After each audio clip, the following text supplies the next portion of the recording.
परमात्मा पाप कर्म दंड को भी काट सकता है। अभी तक जिस भी संत व महापुरुष से मिले उन्होंने यही बताया कि पाप कर्म फल भोगने से ही समाप्त होगा। वो प्रभु कौन है जो पाप कर्म को काट देता है, वो काल के बंधन से छुड़वा देता है। उसका क्या नाम है, पूजा की विधि क्या है? कृपया अवश्य सुनिए जगत गुरु तत्वदर्शी संत रामपाल जी महाराज के अमृत वचन।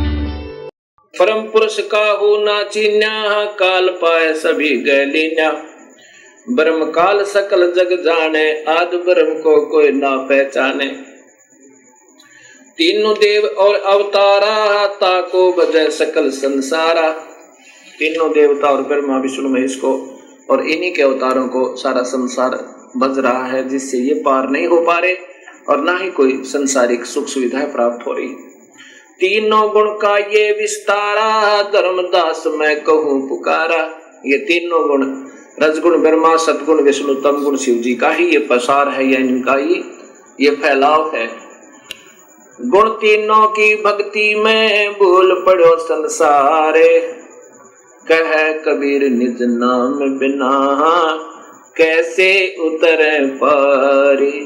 अब उन्हीं के प्यारी आत्मा, कबीर साहब की प्यारी आत्मा गरीबदास जी महाराज अपनी आंखों देखकर कबीर साहब की शक्ति से सतलोक और बाकी के सब ब्रह्मांडों को और इस काल के दुष्कर्म को कैसे जीव को पीड़ित कर रहा है, कैसे धोखा देता है, तब ये बता रहे हैं।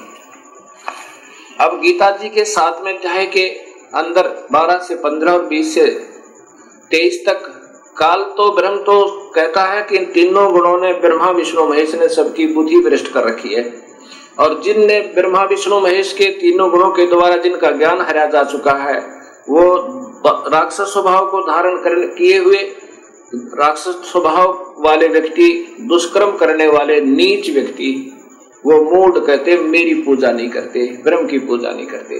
अब काल ने तो छोड़ दिया कि ये तीनों गुण ही तुम्हें फंसा रहे हैं। जैसे गीता जी के अध्याय नंबर 14 के और श्लोक नंबर 5 में कहा कि प्रकृति से उत्पन्न ये तीनों गुण रजगुण ब्रह्मा, सतगुण विष्णु, तम गुण शिव जी, इन जीवात्माओं को फंसा कर रखते हैं।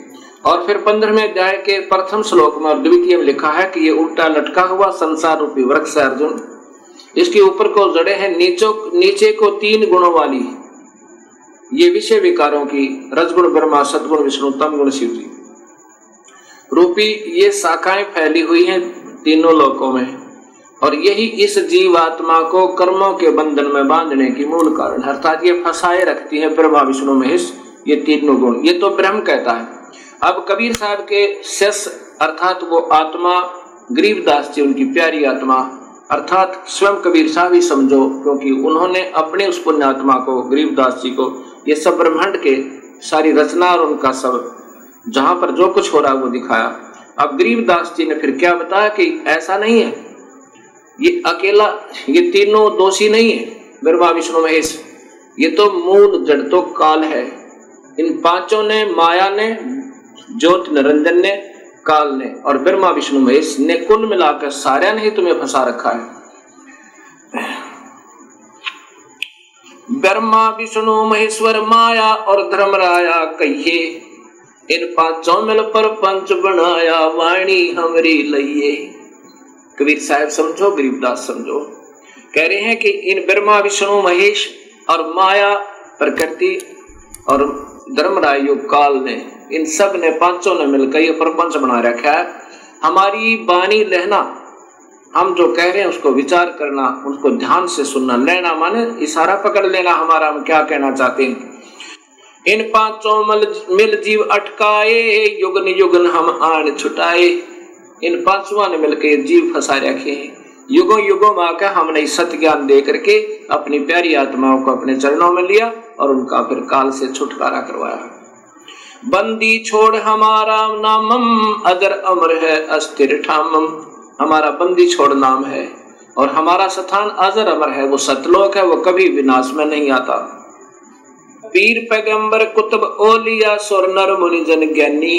पीर पैगंबर ये मुसलमानों के और कुतुब ओलिया सुरनर, कुतुब ओलिया ये मुसलमानों के, और सुरनर मुनिजन ज्ञानी ये हिंदुओं के। कहते इनको तो अभी तक वो रास्ता नहीं मिल पाया। भक्तात्मा, अब आप कबीर साहब की वाणी में सृष्टि रचना को सुन रहे हैं और साथ में गरीबदास जी उसका प्रमाण दे रहे हैं कि मैंने भी आंखों देखा उस कबीर परमात्मा की रज़ात है।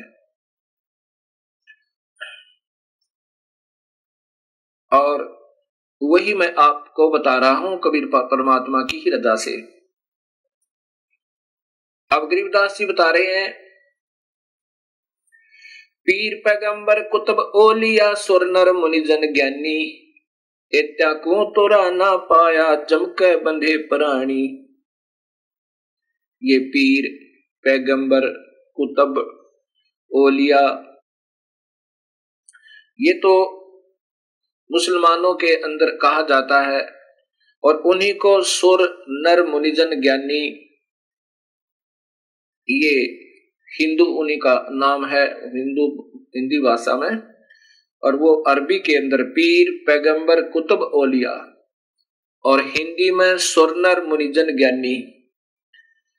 एत्या को तो राना पाया जमके बंदे परानी।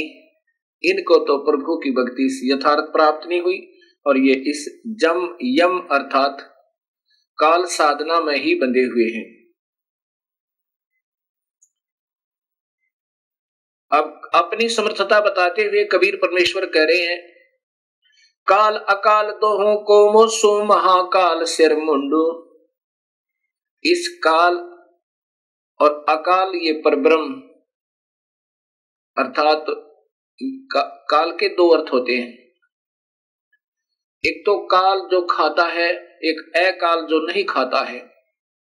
एक काल होता है दुर्भिक्ष, एक काल जिसका विनाश होने वाला हो और अकाल जिसका विनाश कभी ना हो। ये एक ही शब्द के कई अर्थ बनते हैं। अकाल काल अकाल दोहों को मोसो महाकाल सिर मुंडो। मैं तो तख्त हजूरी हुक्मी चोर खोज को ढूंढू। कबीर साहब कहते हैं हम ब्रह्मा विष्णु महेश को बुरा नहीं बताते और इनके बस की बात नहीं बेचारों की। ये तो ये काल यही महाकाल रूप में अपने 21वें ब्रह्मांड में रहता है। इन और ये दूसरे रूप में हर ब्रह्मांड के अंदर ब्रह्मलोक में भी यही रहता है। काल अकाल दोहों को मोसो महाकाल शर मुंडो। मैं तो तख्त हजूरी हुक्मी चोर खोज को ढूंढू। हम तो उस जड़ को पकड़ेंगे, उस काल को, और यही कारण है दुखदाई, सभी जीवों को यही दुखी कर रहा है।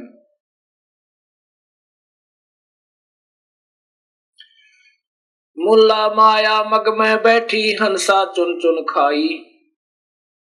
ज्योत स्वरूपी कहे निरंजन मैं ही करता बाई। ये काल अपनी माया के द्वारा सभी को उलझा के और सभी हंस आत्माओं को जीव आत्माओं को चुन चुन कर खा रहा है। 1 लाख जीवों का आहार प्रतिदिन कर रहा है।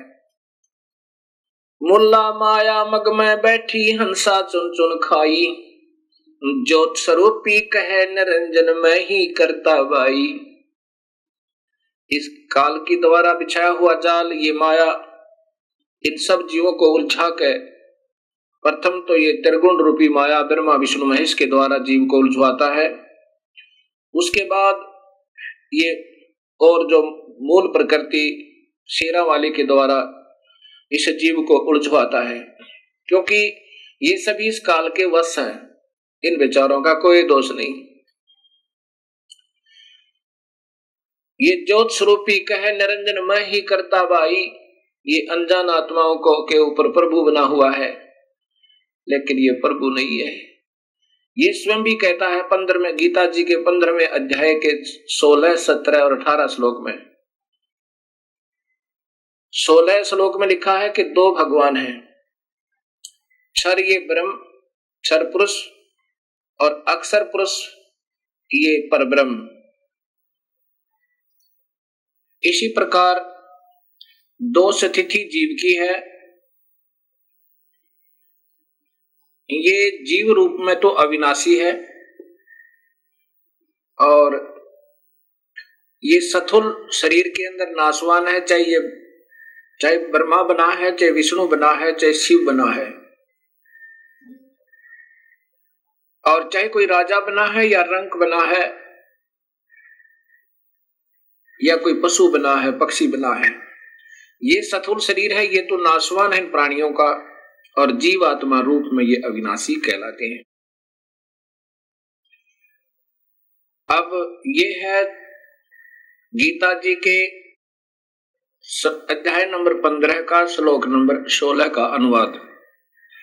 और 17वें श्लोक में लिखा है कि वास्तव में अविनाशी, वास्तव में भगवान तो इन दोनों से भी न्यारा है। क्षर नाशवान, अक्षर कुछ अविनाशी। जैसे एक तो कप हो सफेद मिट्टी का बना हुआ, जिसको चीनी का कप कहते हैं, जिससे चाय पीते हैं, और दूसरा हो स्टील का, वो सफेद मिट्टी का बना हुआ कप तो बिल्कुल नाशवान है, शीघ्र ही विनाश को प्राप्त हो सकता है कभी भी। और स्टील लोहे का जो बना हुआ है इस्पात का कप, वो स्थाई समझो कुछ, उससे बहुत स्थाई, किससे? चीनी वाले कप है, लेकिन वास्तव में भी वो स्थाई नहीं है, क्योंकि लोहे को जंग लगेगा और कभी आने वाले समय में, ठीक है काफी समय लग जाता, फिर भी वो विनाश को प्राप्त होगा, मिट्टी बन जाएगी। परंतु एक सोने का कप हो, अब सोने के कप का विनाश नहीं होता, सोने का अस्तित्व समाप्त नहीं होता, ना जंग लगता है, ना काई लगती है, ना वो नाशवान है। ऐसे ही तीन परमात्माओं का जिक्र गीता जी कर रही है और दो की सत्य है।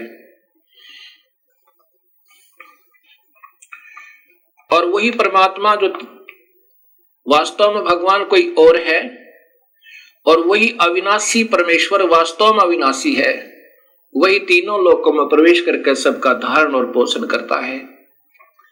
अब जैसे 15वें अध्याय के गीता जी के ही प्रथम और द्वितीय श्लोक में लिखा है कि उल्टा लटका हुआ ये वृक्ष है अर्जुन, इसकी ऊपर को जड़ है, नीचे को ये टहनियां हैं, तीनों गुण रूपी, रजगुण ब्रह्मा, सतगुण विष्णु, तमगुण शिव जी, और वही सबका पालन करता है, पालन पोषण करता है, जो मूल परमात्मा है, जो पूर्ण ब्रह्म है, जो वास्तव में अन्य भगवान है।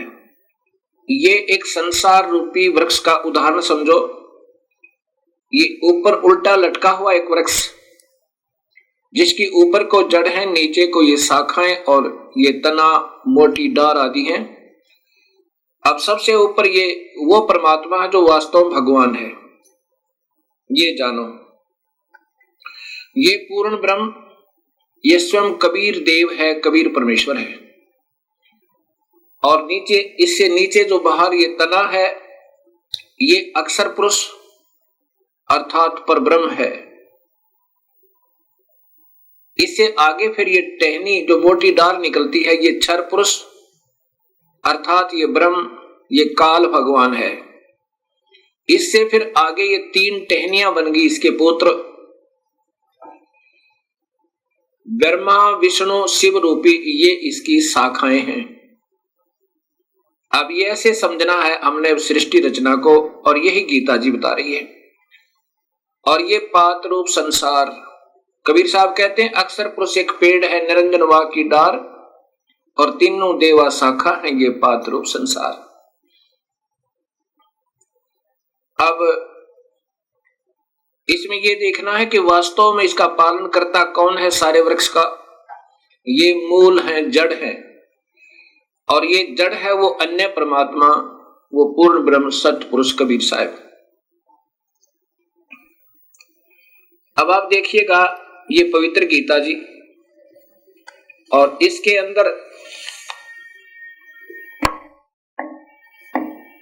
आपको ये श्रीमद् भगवत गीता, गीता प्रेस गोरखपुर से प्रकाशित ये वही पुस्तक है जो मैं आपको बार बार दिखा रहा हूं। ये है अध्याय नंबर 15 के अध्याय नंबर 15 और ये श्लोक नंबर 16 है। पहले इसकी ये मूल संस्कृत देखिएगा, सीधा सार्थ इससे बनेगा, क्योंकि इन सरलारकर्ताओं ने स्वयं इतना ज्ञान नहीं था कि ये सत्य को सत्य कह सके। ये लिखा है दुई इमौ पुरुषो लोके चर्च अक्षर, इस पृथ्वी वाले लोक में दो भगवान हैं।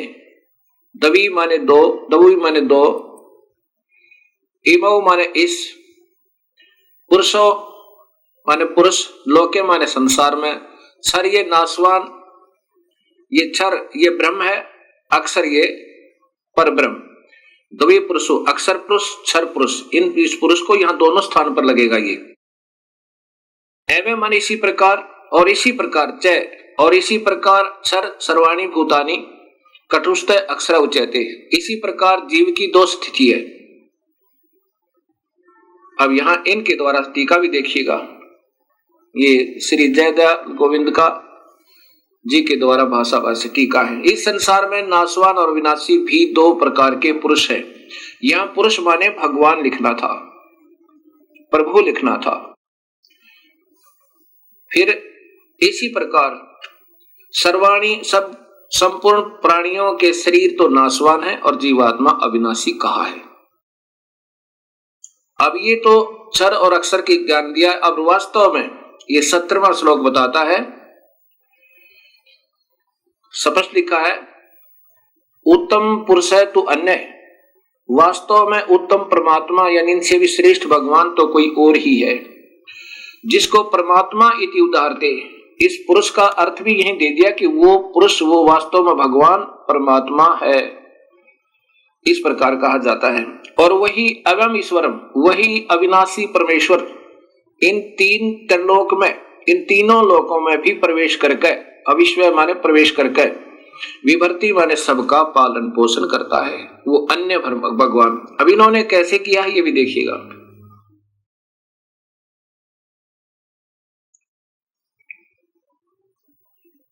उत्तम पुरुष है तो अन्य ही है, इन्होंने भी स्पष्ट करने की कोशिश की है। यहां भगवान लिखना चाहिए था।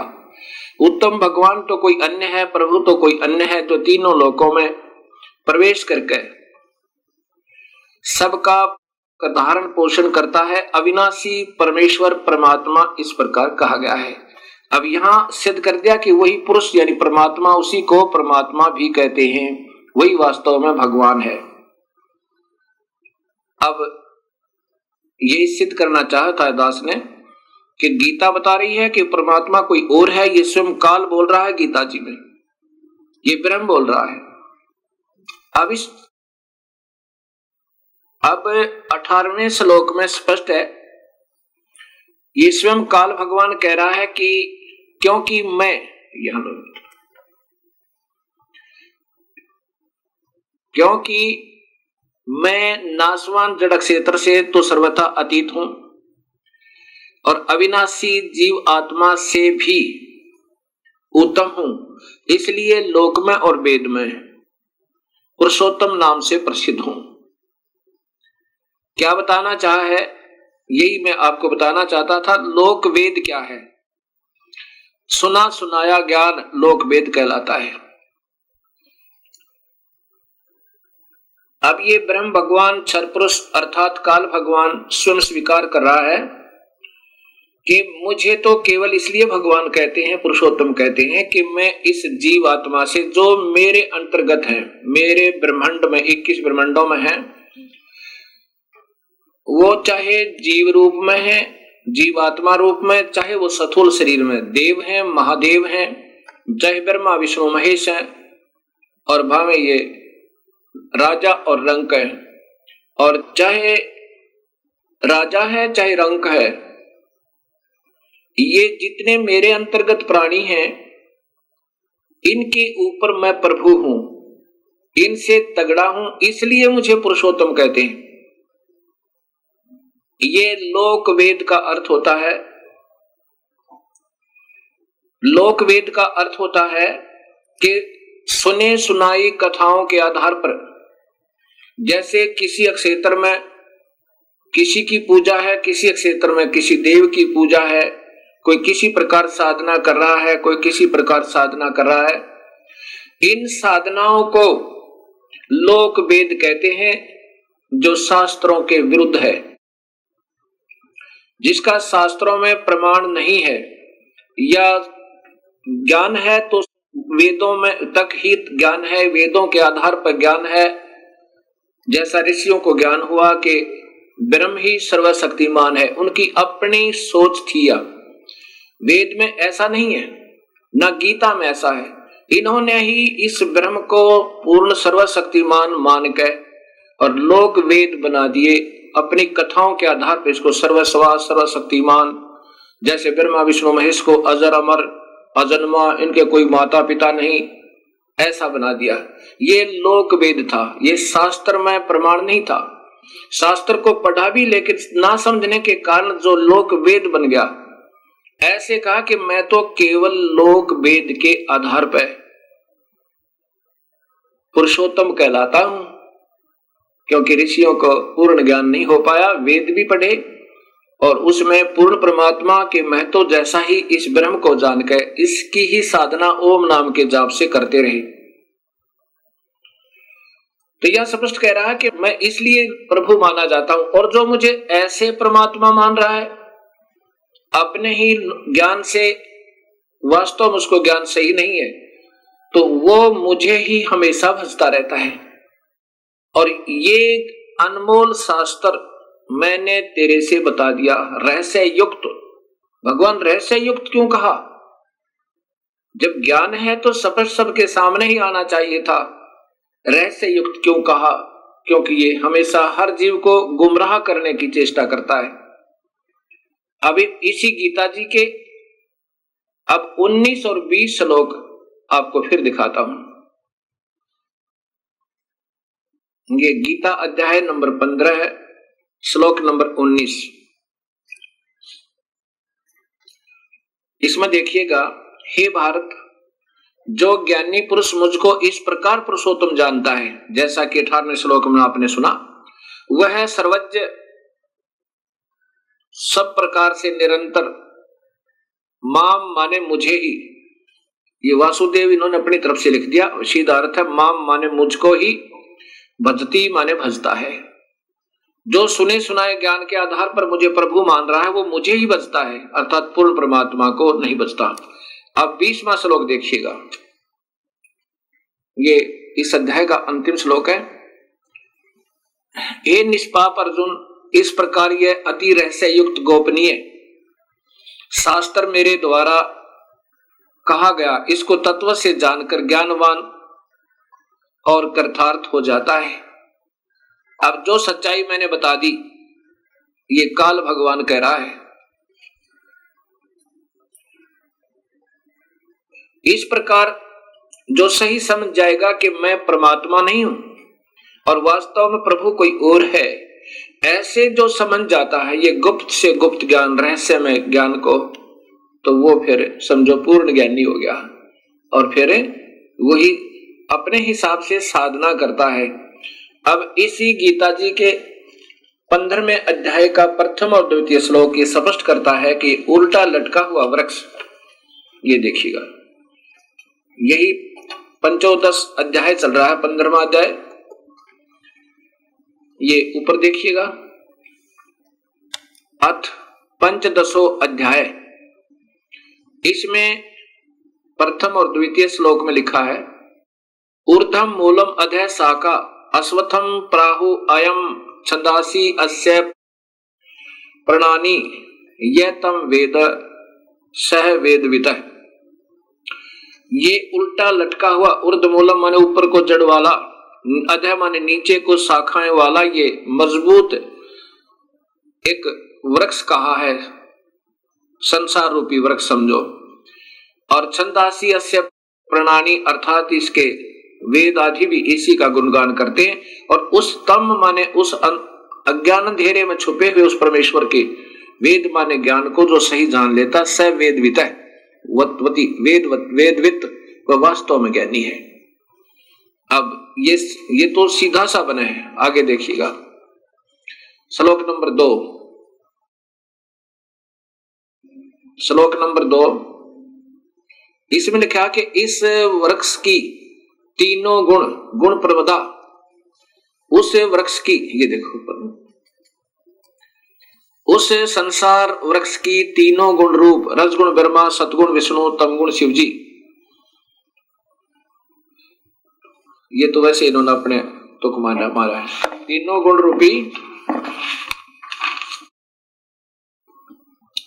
विषय पर वाला शाखा, विषय विकारों की ये शाखाएं, तीनों गुण रूपी विषय विचारों की शाखाएं, अधः माने नीचे और ऊर्ध्वम माने ऊपर, सर्वत्र फैली हुई है। मनुष्य लोक में भी, और ये मनुष्य लोक में कर्मानुबंधनी मूलानी, ये मूल कारण है, जड़े हैं यह वास्तव में इस कर्मों को में बंधन की तीनों गुण। मूलानी नीचे और ऊपर सभी लोकों में व्याप्त हैं। अब क्या हुआ कि ये तीन गुण रूपी सतगुण विष्णु और तमगुण शिवजी रूपी ये तीनों शाखाएं इस मनुष्य लोक में इन जीवों को कर्मानुबंधनी मूलानी, कर्मों में बांधने की मूल है, कारण जड़ है। अब इस प्रकार इस गीता जी के ज्ञान को हम समझ के और फिर आगे चलेंगे, तब हम इसको सही ढंग से समझ पाएंगे। क्या बताया? मुल्ला माया मग में बैठी हंसा चुन चुन खाई, ये ज्योत स्वरूपी भया निरंजन, कह निरंजन मैं ही करता वाई। अब ये कह रहा ना कि मैं तो केवल इसलिए भगवान हूं, प्रभु हूं कि इस जीवात्मा से तथा ये सथुर शरीर में प्राणियों से उत्तम हूं। तो यहां कहते हैं मुल्ला माया मग में बैठी हंसा चुन चुन खाई, ज्योत स्वरूपी बया निरंजन मैं ही करता भाई। एक न करता दो ना करता नौ ठहराए भाई, दसवां भी धुंधर में मिल जा सत्य कबीर दुहाई। अब इन्हीं विष्णु जी के अवतार 9 तो हो चुके हैं और 10वां अभी आएगा। वो नीकलंक नाम से विष्णुदत्त शर्मा के घर पर संभल नगरी में अवतार लेगा। एंड ऑफ द कलयुग, कलयुग के अंत में उसमें सभी प्राणी मांसाहारी, कर्तघनी और भक्तिहीन हो जाएंगे। उसमें मनुष्य की आयु 20 वर्ष की होगी, स्त्री और पुरुष की, जिसमें से 5 खंड होंगे। खंड का मतलब है कि 5 वर्ष, जैसे आजकल 100 वर्ष की आयु मानते हैं, तो 75 में 80 में आम व्यक्ति की मृत्यु हो जाती है। ऐसे उस समय 20 वर्ष की आयु होगी और 15 वर्ष में आम व्यक्ति मर जाया करेगा, यानी प्राण त्याग जाया करेगा।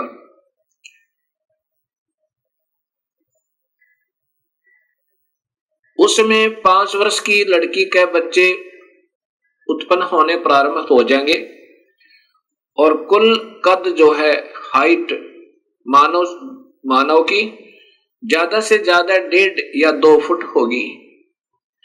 ऐसे बिल बना करके रहा करेंगे, सब मांसाहारी होंगे। उसमें पृथ्वी के अंदर उपजाऊ अंश नहीं रहेगा।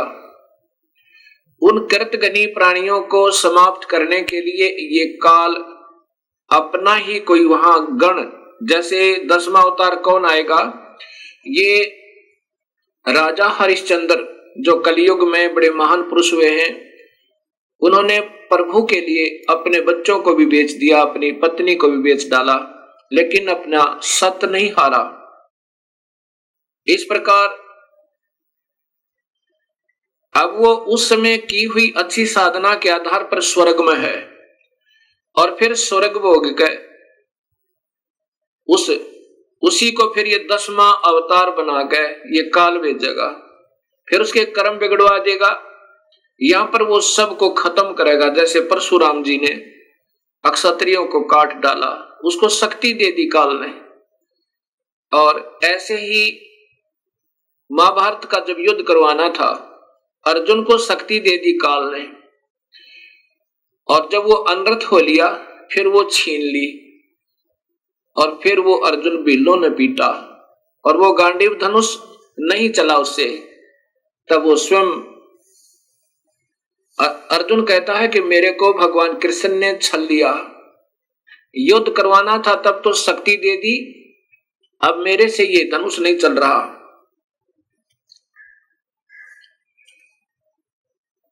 अर्जुन कहता है कि बड़ा छलिया है, लेकिन कबीर साहब कहते हैं कि भगवान कृष्ण छलिया नहीं है, वो नहीं चाहते ऐसा जुल्म करवाना।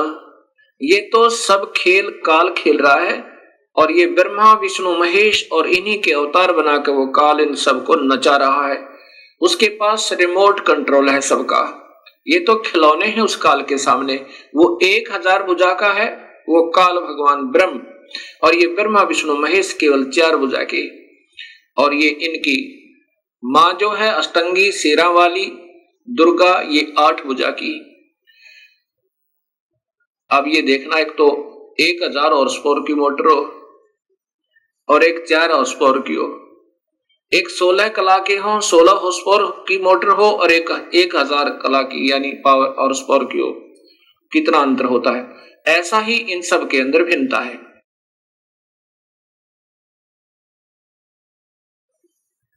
तो इस प्रकार ये काल सभी को नचा रहा है, और वो 10वां जो अवतार आएगा राजा हरिश्चंद्र, यहां इन सब कर्तघनी प्राणियों को मार डालेगा, और वहां जितनी हत्या वो करेगा उसके पाप कर्मों को उसकी ही अकाउंट में लिख दिया जाएगा।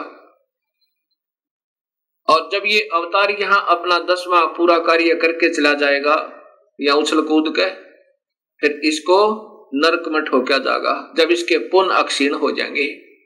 ऐसे ये काल सबको धोखा देके अस्थायी सुख दिखा के इन सबको नचा रहा है, ऐसा कबीर परमेश्वर बताना चाहते हैं। 88 दीप मुनीश्वर बंदे मुल्ला डोरी, इस काल की ही माया के अंदर फंसे हुए हैं। कौन कौन? 88,000 ऋषि और 33 करोड़ देवता, 9 नाथ 84 सिद्ध, और ये ब्रह्मा विष्णु महेश जैसी पुण्यात्मा भी ये काल की ही डोर के बंधे हुए हैं, इनसे बाहर नहीं है। 88 दीप मुनीश्वर बंदे मुल्ला डोरी, इत्याम जमका तुलबाना चलियो पुरुष किशोरी। इन इतनों में तो 21 ब्रह्मांड में तो काल ही का तलवाना अर्थात हुक्म चलता है। मुल्ला का तो माथा दागू सत की मोर करूंगा, पुरुष दीप को हंस ले जाऊं दरा न रोकने दूंगा।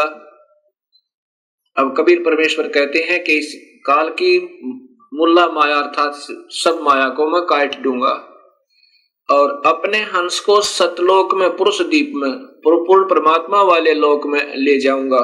रास्ता नहीं रोकने दूंगा, मैं साथ रहूंगा अपनी पुण्यात्मा के, जो सत भक्ति मेरे पूरे हंस से पूरे संत का नाम लेकर के और वही 3 मंत्रों के जाप से विधिवत साधना अंतिम श्वास तक करता रहेगा। हम तो बंदी छोड़ कहां धर्म राय है चकवे, सतलोक की सकल सुनावा वाणी हमारी अखवे। 14 भवन गवन है मेरा जल थल में सर्वंगी, खालक खलक खलक में खालक अवगत अचल अवंगी।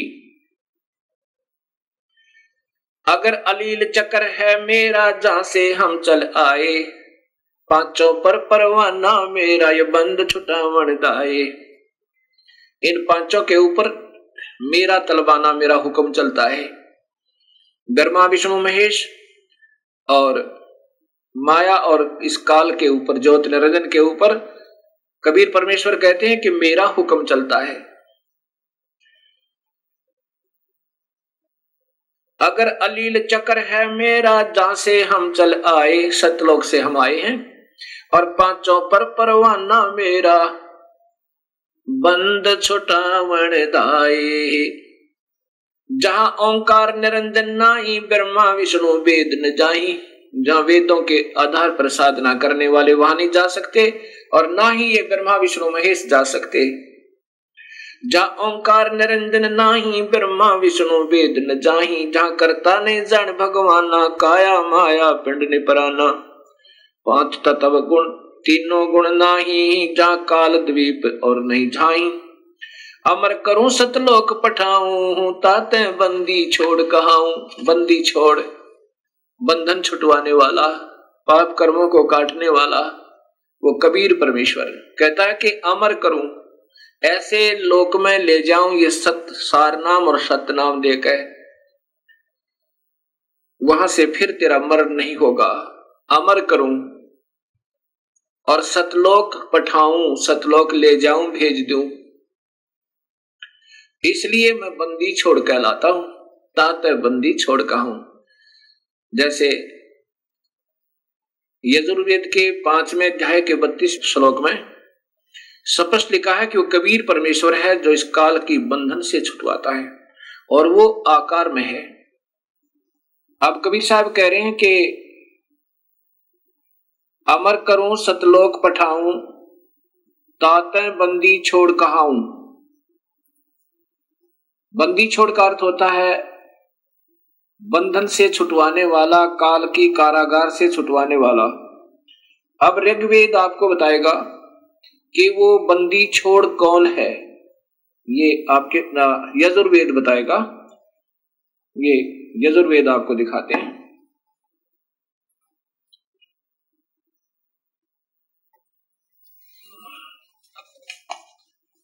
ये महर्षि दयानंद सरस्वती इनके द्वारा भाषा भाष्य है, इनका स्वयं भाषा भाष्य, इनका टीका किया हुआ है। और ये श्लोक नंबर 32वां अध्याय नंबर 5 का श्लोक नंबर 32 आप देखिएगा।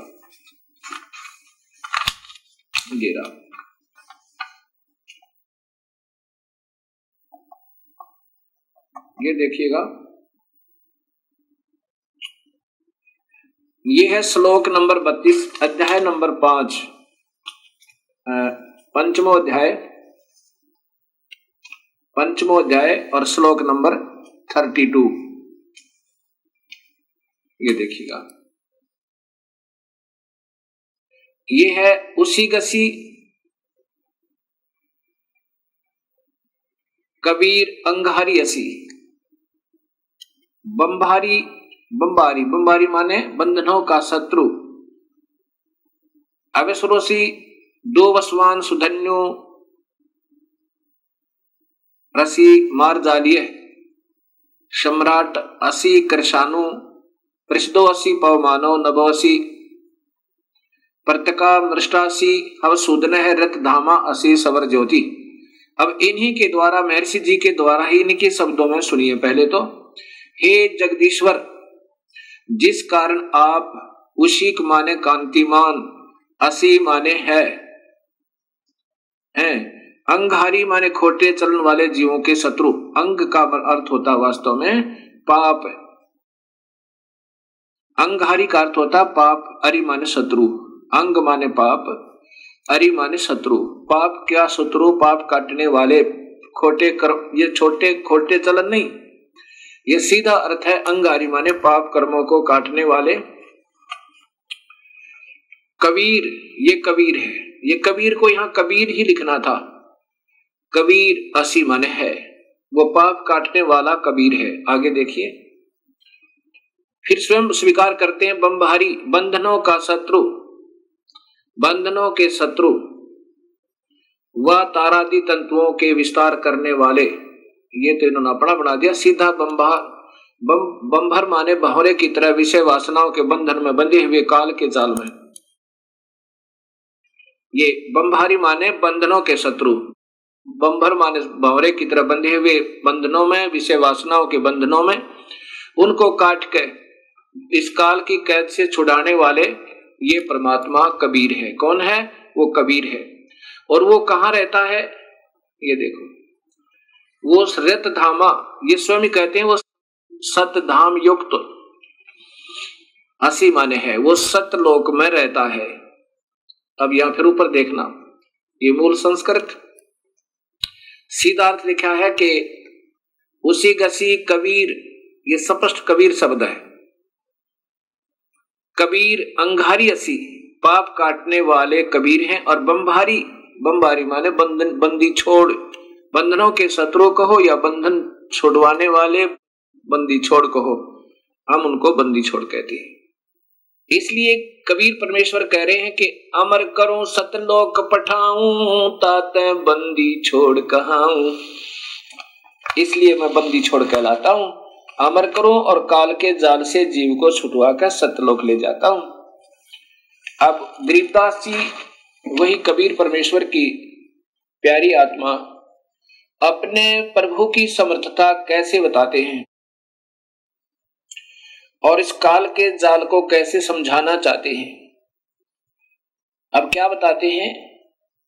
माया अर्थात ये प्रकृति देवी और काल के वश होकर ये और ये काल दोनों अपने ही प्राणियों को अपने आप ही पैदा करके और स्वयं ही खाते हैं। माया आद निरंजन भाई, अपने जाए आप खाई। ब्रह्मा विष्णु महेश्वर चेला, ओहम सोहम का है खेला। ये ब्रह्मा विष्णु महेश, ये तीनों इसी के अधीन हैं, ये बेचारे इस काल के वश हैं। और ये ओम सोहम का है खेला। ओम ये माया है और ये काया समझो, और इसमें जीव इस काया के अंदर इन्होंने फंसा रखा है। शिखर स्वर्ण में धर्म अन्यायी, जिन शक्ति डायण मैल पठाई। शिखर स्वर्ण में ये धर्म, ये काल अन्यायी कहा है कि इसने कोई किसी को भी सत्य नहीं बता रखा, सबको धोखे में देकर रखता है। अभी आप देखिएगा ये 21 ब्रह्मांड का चित्र, ये शिखर स्वर्ण में, यहां देखो ये 21 ब्रह्मांड का, इस काल के ब्रह्मांडों का चित्र है। ये ज्योत निरंजन काल ब्रह्म के 21 ब्रह्मांड का लघु चित्र। ये काल यहां बैठा है, ये एक महाब्रह्मांड में, इसने 4 महाब्रह्मांड बना रखे काल ने, और इसमें 5 ब्रह्मांड का एक ग्रुप बना रखा है, एक समूह बना रखा है। इनमें सभी प्राणियों को नचा रहा है और स्वयं ये 21वें ब्रह्मांड में स्वयं शिखर में सबसे ऊपर चोटी में ये काल निरंजन अपने निज लोक में रहता है। और यहाँ पर ये तपस्विला है, ये सब्जियों को फूल कर खाता है। ये नकली लोक बना रखे हैं इसने, सतलोक की नकल करके। और यहाँ पर वो 12 दूतों को रखता है, जहां पर अपने नकली दूत बनाकर संत बनाकर भेजता है, जो सब शास्त्र विरुद्ध साधना बताते रहते हैं। शिखर स्वर्ण में धर्म अन्यायी, युग काल अन्यायी, जिन शक्ति डायण मैल पठाई। यहाँ पर अपनी शक्ति से, इस देवी से सभी ब्रह्मांडों में स्वयं ही एक एक ब्रह्मलोक बनाकर और वहां सबको नचा रहा है और ब्रह्मा विष्णु महेश की उत्पत्ति करता रहता है। शिखर स्वर्ण में धर्म अन्यायी, जिन शक्ति डायण मैल पठाई। लाख गिरा से नित उठ दूती, माया आद तकत की कुती। इस काल भगवान को कबीर परमात्मा बहुत बुरे शब्दों से लताड़ रहा है कि ये नीचात्मा इन सबको धोखा देकर ले आया यहाँ पे, झूठे लालच में। अभी इनको सब झूठे लालच में ही लगा रहा है। 1.25 लाख घड़िए नत भांडे, हंसा उत्पत्ति पर ले डंडे। होए होए, 1.25 लाख रोजाना, 1 लाख को तो रोज खाता है ये काल, मानव शरीरधारी प्राणियों को, और 1.25 लाख की उत्पत्ति करता है। लाख गिरा सैन्यत उठ दूती, माया आद तकत की कुती। यानी वहां से इसने गंदा कर्म किया, कुत्तों जैसा व्यवहार किया इस लड़की के साथ, इसलिए काल को वहां से निकाल दिया। और फिर कहा कि ये 1,00,000 जीवों का रोजाहार करता है ये काल भगवान, जिसको ये नादान आत्मा सभी पूज रही हैं। और इसी के 3 पुत्र हैं, ब्रह्मा विष्णु महेश। 1,25,000 घड़िए नत भांडे, हंसा उत्पत्ति पर ले डंडे।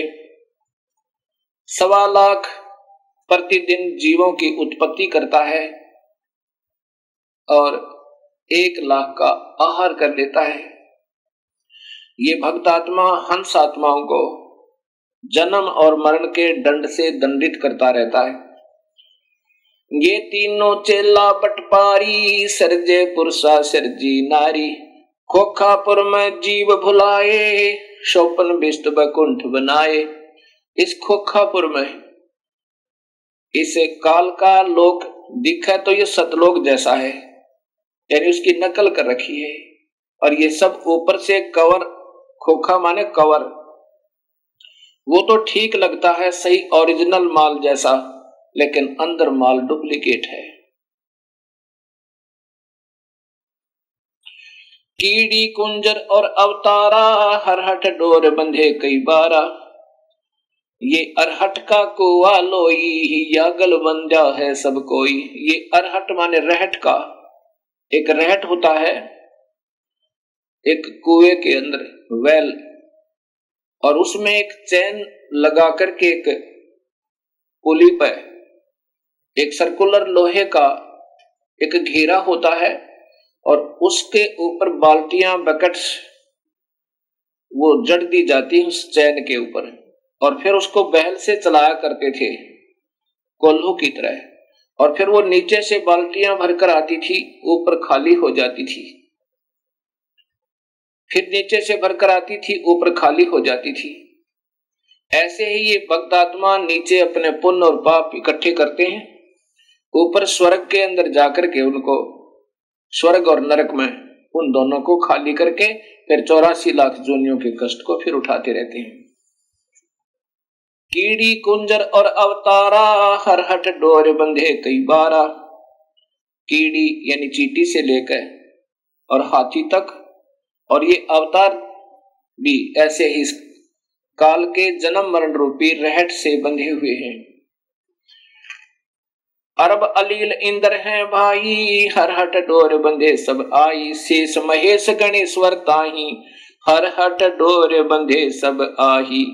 ये शेष महेश, ये गणेश्वर, ये भी सब जन्म मरण के अंदर ही हैं, ब्रह्मा विष्णु महेश भी। शुक्रादिक ब्रह्मादिक देवा, हरहट डोर बंधे सब खेवा। शुक्रादिक ये शुक्राचार्य जैसे महापुरुष भी, और ब्रह्मादिक ब्रह्मा विष्णु महेश आदि, ये भी इस जन्म मरण की रहट की डोरी में सब बंधे हुए हैं। कोटिक करता फिरता देखा, हरहट डोर कहूं सुन लेखा। ये चतुर्भुजी भगवान कहाँ में, हरहट डोर बंधे सब आवे। ये चतुर्भुजी भगवान कहाँ में, ये 4 भुजा के भगवान ब्रह्मा विष्णु महेश कहलाते हैं। ये भी इस जन्म मरण के चक्कर रूपी रहट की डोरी से बंधे हुए हैं। ये है खोखापुर का कुआ, इसमें पड़ा सो निश्चय मुआ। ये वो बहुत ही निम्न सत्र का स्थान है, इसमें जो भी हो गया, पैदा हो गया, वो मरेगा, और मर गया उसका जन्म अवश्य होगा। ये सृष्टि रचना कबीर परमात्मा ने स्वयं सुनाई और साथ में सभी शास्त्रों में अब काल का प्रमाण, अब काल का प्रमाण आप स्वयं देखिए गीता जी के अंदर। ये ब्रह्म काल छरपुरुष स्वयं अपने आप को कहता है कि मैं काल हूं। श्रीमद् भगवत गीता, गीता प्रेस गोरखपुर से प्रकाशित है, वही पुस्तक है ये। इसमें अध्याय नंबर 11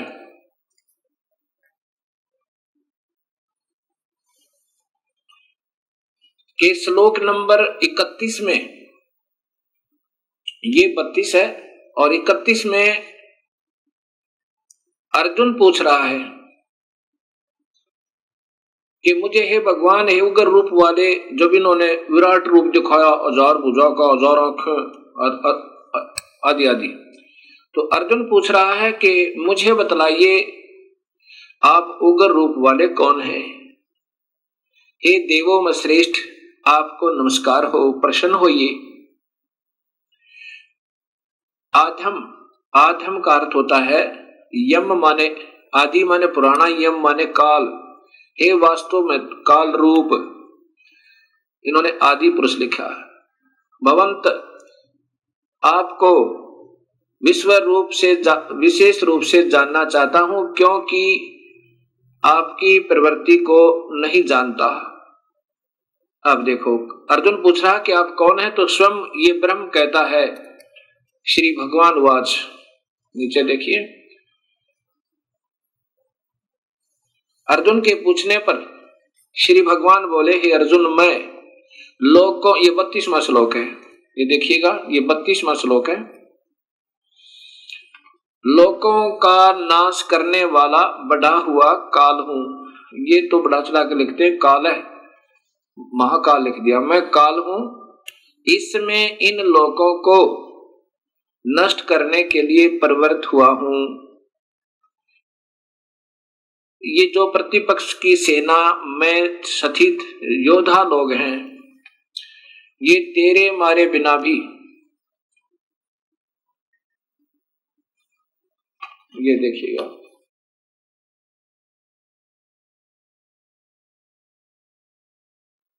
वे सब तेरे मारे बिना भी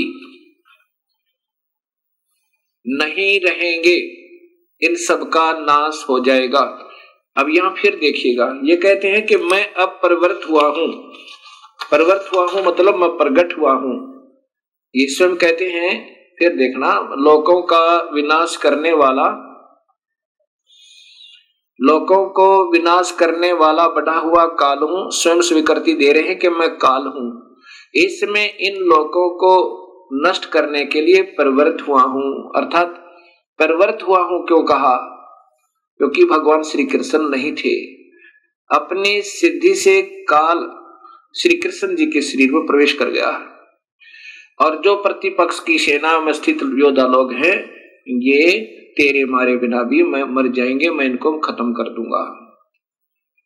अब आप देखिएगा, ये विष्णु महापुराण, इसमें स्वयं स्वीकृति दी है कि विष्णु का, अर्थात ये काल ही महाविष्णु, महाब्रह्मा, महाशिव रूप में ये डबल रोल करता है, स्वयं ही रोल करता है। गीता प्रेस गोरखपुर से प्रकाशित श्री विष्णु महापुराण, श्री विष्णु पुराण, इसके अंदर देखिए, ये संस्कृत भी साथ है, यहां से देखिएगा। हे द्विज, परब्रह्म का प्रथम रूप पुरुष है, यानी ये दिक काल जो है ये ब्रह्म है। परब्रह्म देव वैसे तुक्के मारा अपने हिसाब से अनजानपने में। ब्रह्म का प्रथम रूप तो पुरुष है। अव्यक्त और व्यक्त, ये इनकी अपनी सोच है। व्यक्त, अव्यक्त और व्यक्त। अव्यक्त माने ये प्रगट आकार में नहीं आता, और व्यक्त व्यक्तिगत रूप यानी प्रगट होकर ये ब्रह्मलोक में रहता है, चतुर्भुज रूप में, महाब्रह्मा महाविष्णु रूप में। उसके अन्य रूप हैं। अव्यक्त माने निराकार, व्यक्त आकार। अव्यक्त ये किसी के सामने नहीं आता अपने वास्तविक काल रूप में, ये वहां 21वें ब्रह्मांड में आकार में ही रहता है। और यहाँ व्यक्त महाब्रह्मा महाविष्णु महाशिव रूप में, ब्रह्मलोक में व्यक्त रूप में, आकार रूप में रहता है। उसके अन्य रूप हैं, तथा काल उसका परम रूप है। असली रूप काल है। किसका? उस काल का, ज्योत स्वरूपी निरंजन का। अब यहां देखिएगा कि भगवान विष्णु जो व्यक्त अव्यक्त पुरुष काल रूप से स्थित होते हैं, व्यक्त,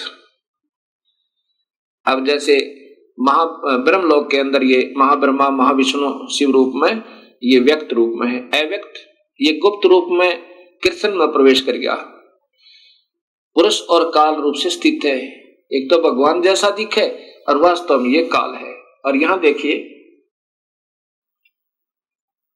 हे द्विज, काल रूप भगवान अनादि है, इनका अनंत नहीं है, इसलिए संसार की उत्पत्ति, स्थिति और प्रलय भी कभी नहीं रुकते। अब यहां देखिए, पुरुष के प्रकृति से पृथक सतीत हो जाने पर ये काल इस देवी को छोड़कर और 21वें ब्रह्मांड में चला गया। हो जाने पर विष्णु भगवान का काल रूप परिवर्त होता है। ओए होए, स्पष्ट लिखा है। ये महाविष्णु से प्रारंभ होती है विष्णु पुराण, और फिर त्रिलोकीय विष्णु की महिमाओं से समाप्त होती है। अब यहाँ वो विष्णु भगवान का, वो जिसको परब्रह्म लिखा वहां पर, वो गलती से ये अपनी सोच से अब लिखा है कि प्रकृति से अलग हो जाने पर, ओए होए, पुरुष के यानी काल भगवान के प्रकृति से पृथक हो जाने पर विष्णु भगवान का काल रूप परिवर्त होता है, यानी वो वास्तव में वहां काल रूप में रहता है 21वें ब्रह्मांड में। अब ये सामने देखिएगा एक ब्रह्मांड अंड का लघु चित्र। इसमें ये 7 लोक हैं नीचे के, ये पाताल लोक, ये अन्य लोक हैं, उतल, अवतल, रसतल, तुतल, वितल, अतल, और ये है पृथ्वी जिस पर हम बैठे हैं। और ये इधर देखिएगा, ये इंद्र लोक है, ये स्वर्ग और नरक लोक है, ये धर्मराय का लोक है जहां पर सब प्राणियों का लेखा जोखा होता है, जो यहाँ का एक न्यायाधीश नियुक्त किया गया है काल भगवान के द्वारा।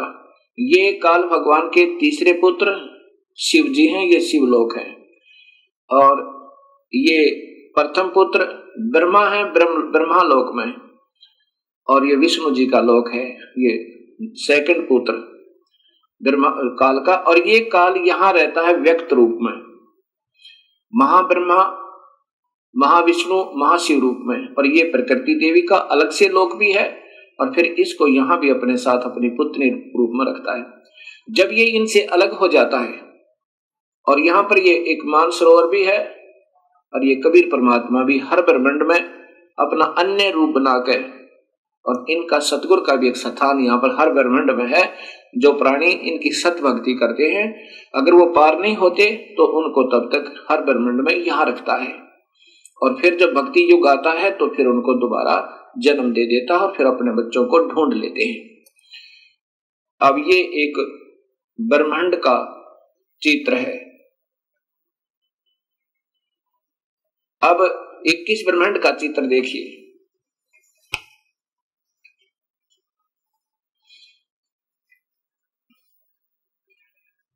अब यहां ये देखिए पूरा का पूरा।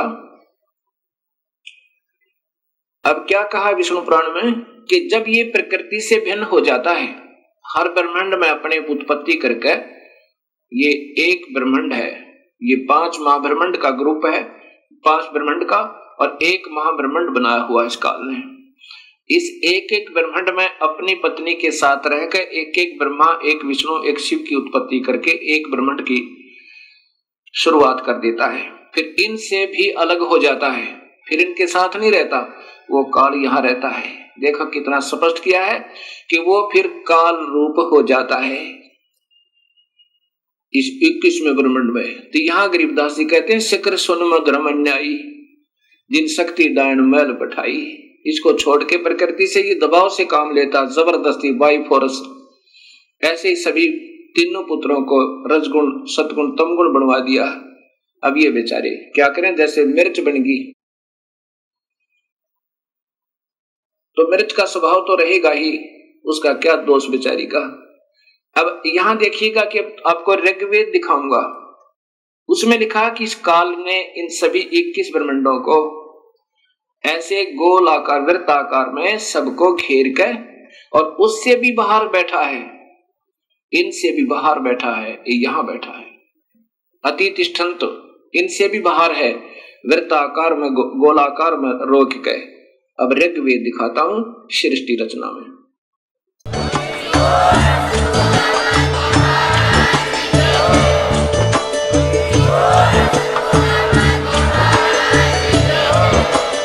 आप सुन रहे थे जगत गुरु तत्वदर्शी संत रामपाल जी महाराज जी के मंगल प्रवचन। अधिक जानकारी के लिए विजिट कीजिए हमारी वेबसाइट www.jagatgururampalji.org।